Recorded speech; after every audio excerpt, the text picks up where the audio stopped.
Hello दोस्तों, आज की कहानी है शादी के बाद भी एक लड़की का बॉयफ्रेंड। एक लड़की की शादी उसकी बिना मर्जी के एक सीधे साधे लड़के से हो जाती है। जिस लड़के के घर में उसकी माँ का अलावा और कोई नहीं था। दहेज में लड़के को बहुत सारा सामान और पैसे भी मिले थे, लेकिन लड़की किसी और लड़के से बेहद प्यार करती थी। हम लड़की की शादी बिना मर्जी के तो हो ही गई थी और अब वो अपने ससुराल आ गई थी। तभी सुबह रात के वो लड़का दूध लेकर कमरे में आता है और उस लड़की को यानी अपनी पत्नी के पास बैठ जाता है। तभी उसकी पत्नी गुस्से से अपने पति से कहती है, क्या तुम मुझे अकेला छोड़ सकते हो? उसकी ये बात सुनकर उसका पति बहुत दुखी होता है, लेकिन फिर भी वो खुशी खुशी ये कहता है, नहीं तुम आराम करो, मैं तो सिर्फ तुम्हारे लिए दूध लेकर आया था। ये कहकर वो कमरे से बाहर चला जाता है। लड़की मन मारकर ही रह जाती है, क्योंकि लड़की चाहती थी कि उसने झगड़ा क्यों नहीं किया ताकि वो उस गवार से तलाक ले सके। अब लड़की को ससुराल में 3-4 दिन हो गई थी, मगर वो तो बस पूरा दिन फोन पर बॉयफ्रेंड से बात करती थी और उधर लड़के की माँ बिना शिकायत करे दिन भर घर का सारा काम करती थी। वो सबके लिए खाना भी खुद ही बनाती थी, फिर भी उसकी माँ के चेहरे पर हर वक्त मुस्कुराहट रहती थी। लड़का एक कंपनी में छोटी सी नौकरी करता था। वो बेहद ही ईमानदार और मेहनती था। सुबह अपने काम पर जाता और शाम को थका हारा घर आता, मगर उनकी पत्नी उसे एक गिलास पानी भी नहीं पूछती थी। अब लड़के और लड़की की शादी को करीब 1 महीना हो गया था, मगर अब तक वो दोनों एक साथ कभी नहीं सोए थे। ऐसे लड़का बहुत ही शांत स्वभाव का था, इसलिए वो अपनी पत्नी को कुछ भी नहीं कहता था। फिर भी वो अपनी पत्नी को खुद ही खाना डालकर देता था, मगर उसकी पत्नी उसके साथ बैठकर खाना कभी नहीं खाती थी। वो अपना खाना अपने कमरे में अलग बैठकर खाती थी। लड़की को दहेज में एक स्कूटी भी मिली थी। लड़का जैसे ही अपने काम पर निकल जाता, उसके आधे घंटे के बाद ही लड़की भी अपनी स्कूटी लेकर अपने बॉयफ्रेंड से मिलने चली जाती थी और लड़के के आने से पहले ही वो अपने ससुराल वापस आ जाती थी। एक दिन लड़के को काम की छुट्टी थी और वो घर पर ही था, तो लड़की ने अच्छे भले खाने को भी गंदा कह के अपनी सासू माँ को उल्टा सीधा कहकर खाने को बाहर फेंक देती है। ये सब देखकर लड़के को बहुत ही गुस्सा आता है और वो गुस्से गुस्से में अपनी पत्नी पर हाथ उठा देता है, मगर उसकी माँ फिर भी अपने बेटे को ही डांटती है। इधर लड़की को झगड़े का एक बहाना ही चाहिए था, जो कि उसे मिल गया था।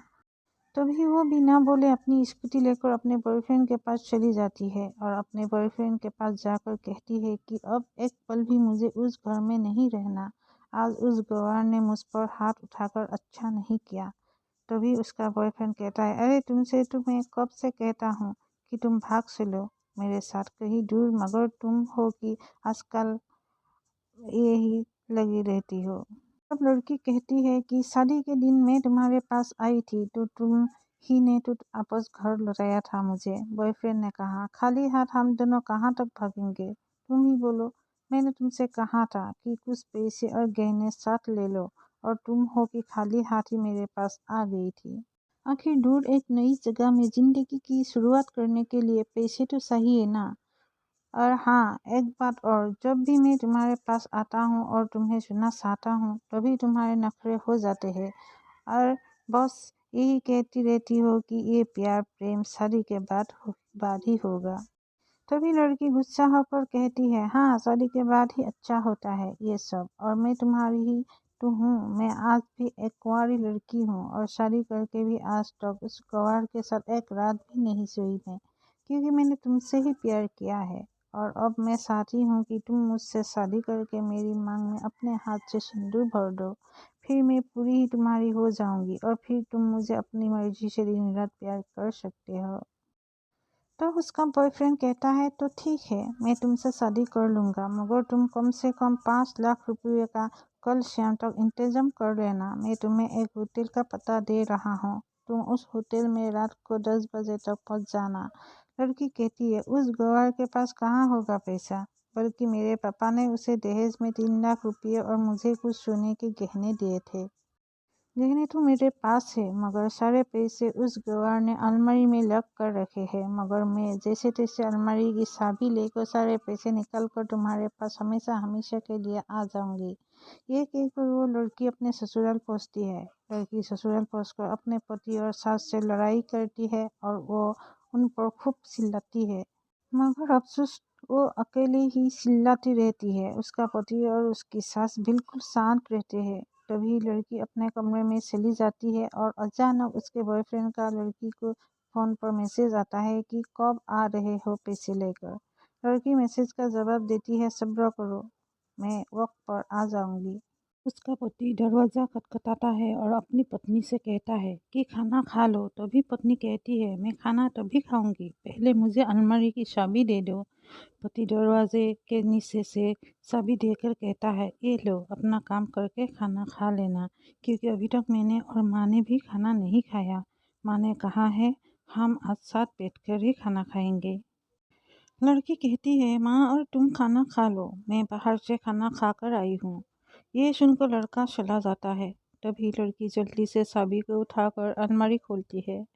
अलमारी खुलकर वो उसमें क्या देखती है कि उसमें दहेज के पूरे पैसे 3 लाख और सारे गहने तो रखे हैं थे, बल्कि उसमें एक डायरी भी रखी हुई थी। वो उसे खोलकर पढ़ती है तो उसमें लिखा था, प्रिय पत्नी, मुझे और तुम्हारे पिताजी को पता है कि तुम किसी और लड़के से बेहद प्यार करती हो, मगर तुम्हारे पिताजी ने पता लगाया है कि जिससे तुम प्यार करती हो उसकी पहले भी एक बार शादी हो चुकी है और वो लड़का बहुत सी लड़कियों को धोखा भी दे चुका है। और आपके पिताजी आपको उस लड़के के बारे में कुछ भी ना बता सके, क्योंकि उन्हें पता था कि ये जो इश्क का नशा है वो हमेशा अपने को गैर और गैरों को अपना बना देता है। इसलिए तुम्हारे पिताजी ने मेरे आगे हाथ जोड़कर ये कहा कि मेरी बेटी का हमेशा ख्याल रखना। ए बाप के मुंह से एक बेटी की कहानी सुनकर मेरी भी आंखों में आंसू आ गई और मुझे यकीन हो गया था कि एक अच्छा पति होने का सम्मान मुझे मिले या ना मिले, मगर एक दामाद होने की इज्जत मैं हमेशा पा सकता हूँ। और मुझे दहेज में मिले सारे पैसे और सोने के गहने मैंने तुम्हारी अलमारी में रख दिए हैं, क्योंकि दहेज के नाम से मुझे नफरत है हो चुकी थी। इस दहेज के ही कारण मैंने अपनी बहन और पिता को खोया था और मेरे पिता के अंतिम शब्द भी यही थे कि किसी बेटी के बाप से कभी 1 रुपया भी दहेज में ना लेना। और उस डायरी में ये भी लिखा था कि तुम मुझसे आज़ाद हो और तुम कहीं भी जा सकती हो। डायरी के बीच के पन्ने में तलाक के पेपर रखे हैं, जहाँ मैंने पहले ही अपने साइन कर दिए हैं। जब तुम्हें लगे कि अब इस गवार के साथ नहीं रहना, तब तुम भी इस तलाक के पेपर पर साइन करके अपने सारे पैसे और जेवर लेकर जा सकती हो। लड़की डायरी पढ़कर हैरान थी और परेशान भी थी। ना चाहते हुए भी उसके गंवार पति के शब्दों ने उसके दिल को छू लिया था। अब वो ना चाहते हुए भी गंवार पति के अनदेखे प्यार को वो महसूस करने लगी थी। वो फूट फूट कर रोने लगी। डायरी में आगे लिखा था कि मैंने तुम्हें इसलिए मारा क्योंकि अपनी माँ को गाली दी, और जो बेटा खुद के आगे अपनी माँ की बेइज्जती होते सहन कर ले, फिर वो बेटा ही कैसा। इसलिए मुझे माफ़ कर देना, क्योंकि मेरे लिए माँ का दर्जा सबसे बड़ा है और आपको मैं दुल्हन बनाकर अपना हमसफ़र बनाने लाया हूँ। आपसे ज़बरदस्ती करने नहीं, आपको मुझसे प्यार हो ना हो, लेकिन मैं अंत तक सिर्फ आपसे ही प्रेम करता रहूँगा। अब फैसला तुम्हारे ही हाथों में है। अब लड़की दुल्हन बन चुकी थी और उसकी आंखों से आंसू बह रहे थे। अचानक लड़की के बॉयफ्रेंड का फ़ोन आता है। तभी गुस्से में लड़की अपने फ़ोन को स्विच ऑफ करके फ़ोन का सिम कार्ड तोड़ देती है। अब उसे सब समझ आ गया था कि जिससे वो बेहद प्यार करती थी, उसे तो सिर्फ पैसों से ही प्यार था। और सच्चा प्यार करने वाला तो मेरा पति ही था, जिसने सिर्फ मेरे पापा की इज्जत रखने के लिए ही उससे शादी कर ली, और उसे मेरा एक बॉयफ्रेंड है पता होने के बाद भी मुझसे इतना प्यार किया। मैं अपने पति का प्यार क्यों नहीं समझ पाई। ये सब सोचकर वो रोती रही। फिर उसने रोते हुए अलमारी का सारा सामान जैसा था ऐसे ही रखकर ना जाने कब सो गई। अगले दिन उसकी पत्नी सुबह देर से जागी। तब तक उसका पति ऑफिस जा चुका था। तभी पहले नहा धोकर उसने साड़ी पहनी, फिर लंबा सा अपनी मांग में सिंदूर लगाया, जबकि पहले एक बिंदी जैसी साइड पर सिंदूर लगाती थी ताकि कोई लड़का ध्यान ना दे। और किसी को ये पता ना चल जाए कि वह एक शादीशुदा है। मगर आज तो 10 किलोमीटर से भी दिखाई देगी, ऐसी लंबी और गाढ़ी सिंदूर लगाई थी। फिर उसने अपना मंगलसूत्र पहना और किचन में जाकर सासू माँ को जबरदस्ती कमरे में आराम करने देती है और खुद अकेली सबका खाना बनाती है। पहले सासू माँ को खाना खिलाती है और फिर अपने पति को फ़ोन करके उसके ऑफिस का पता पूछती है। उसका पति उसको ऑफिस का पता देते हुए सोचता है कि कहीं उसकी पत्नी ने तलाक देने का फैसला तो नहीं कर लिया, मगर उसे कहाँ पता था कि वो अब सुधर गई है और उसे ही अपना पति मान चुकी है। इतने में ही उसकी पत्नी स्कूटी लेकर उसके ऑफिस खाना लेकर पहुंच जाती है। पत्नी को देखकर पति हैरान हो जाता है। तभी वो अपनी पत्नी से पूछता है, सब ठीक है ना? माँ ने तुमसे कुछ कह तो नहीं दिया? उसका पति सवाल पर सवाल पूछे जा रहा था। तभी अचानक पत्नी सबके सामने अपने पति के सीने से लिपट जाती है और उससे कहती है कि सब ठीक है, मगर मुझे तुमसे कुछ कहना है। पति कहता है, हाँ कहो। तब पत्नी सबके सामने कहती है, आई लव यू मेरे प्यारे पति, आई लव यू फॉरएवर। यूँ सुनकर ऑफिस में सभी लोग हैरान होकर खड़े हो जाते हैं और जोर जोर से तालियां बजाने लगती है। तब पत्नी सबके सामने अपने पति का हाथ पकड़ के कहती है कि अब 1 महीने तक मेरे पतिदेव ऑफिस में दिखाई नहीं देंगे। ऑफिस के सभी लोग पूछते हैं, क्यों? तब लड़के की पत्नी कहती है, क्योंकि हम दोनों लंबी छुट्टी पर जा रहे हैं। पति पत्नी से कहता है, तुम्हें क्या हो गया?